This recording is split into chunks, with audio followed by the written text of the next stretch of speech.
For the first time this year, health officials are reporting a measles-related death in Texas. The South Plains region of West Texas has been the epicenter for the outbreak, with 124 cases so far, the most the state has seen in more than 10 years. We've seen about 20 patients who've required hospitalization. Covenant Health officials in Lubbock said that the child who died was school-aged, but did not share any other information about the patient. Most of the cases are contained to Gaines County, just outside Lubbock, where there is a large Mennonite population and the majority of the infected patients are unvaccinated.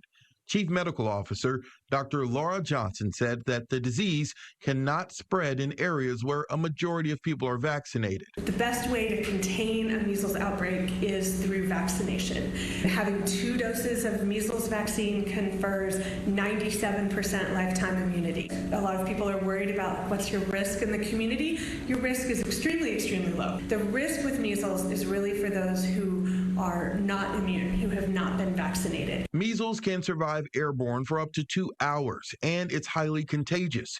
Counties like Lubbock and Gaines have hosted MMR vaccination sites to boost the levels of protection. We're watching it, and there are about 20 people hospitalized, mainly for quarantine. There are also cases in New Mexico and a handful in other states. At President Trump's first cabinet meeting, HHS Secretary Robert Kennedy Jr. was asked about the situation in Texas. There have been 4 measles outbreaks this year. In this country last year, there were 16.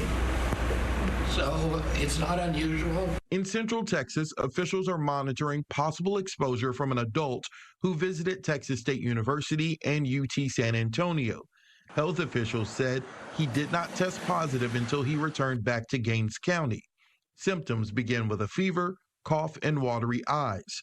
While some symptoms are similar, health officials caution this outbreak is not like the coronavirus. It's a very different thing because this is a vaccine preventable disease, because if you have the vaccine, you're not going to get the measles and you're not going to be somebody who's going to give it.